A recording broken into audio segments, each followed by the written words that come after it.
The Woman in the Red Coat. Setting: modern-day Virginia, USA. A divided town with a long history of racial tension. Chapter 1. The Encounter. The fall leaves fluttered across the streets of Larchwood, a quiet southern town where traditions ran deep and change was often met with suspicion. At the corner of Pine and 8th, a small coffee shop buzzed with its usual morning chatter when a black woman stepped out of a sleek black SUV. She wore a striking red wool coat, her hair natural, her gait confident. She walked past the old Confederate statue in the town square without a second glance. 3 men watched from across the street. Members of a local hate group, the Iron Sons. They leaned against a rusted pickup truck, sneering. Their leader, Clay Dobson, squinted and spat out sunflower seeds. "New around here," he muttered. "She lookin' like she owned the damn place," the others laughed as the woman sat down with her coffee on the shop's outdoor patio. Clay approached with false charm, flanked by his 2 cronies. They stood just close enough to make her uncomfortable. "Blocking the sun you lost, sweetheart?" Clay asked, fake smiling. She looked up, sipping her coffee, unimpressed. "No." "Are you?" The smile vanished. "We don't like strangers actin' all high and mighty. Especially the kind who think they can just waltz in here, like they're better than the rest of us." She raised an eyebrow. "You think I'm better than you?" Clay smirked. "Ain't hard." The tension cracked like ice underfoot. One of his goons muttered a racial slur. The woman's gaze turned to steel. She stood up slowly, towering over the men in poise, if not in height. "What's your name, sweetheart?" Clay mocked. She smiled now, cool, mysterious. "Dr. Elise Monroe." They scoffed. "Doctor of what?"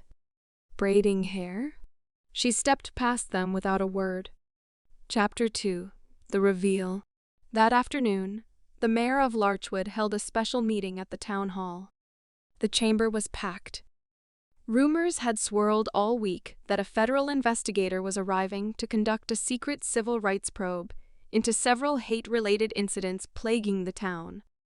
When the room quieted, the mayor cleared his throat. "I want to introduce someone. She's here from the Justice Department, Civil Rights Division. Please welcome Special Counsel Dr. Elise Monroe." The room gasped. Elise walked in, red coat still on, calm as sunrise. The crowd turned like a tide. Clay, who had been loitering in the back, turned ghost white. As Elise took the podium, her voice rang clear.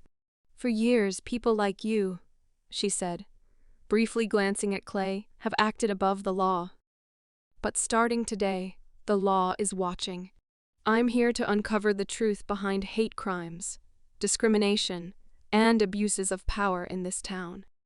Clay bolted before the cameras could catch his face. But it was too late. Chapter 3. The Reckoning.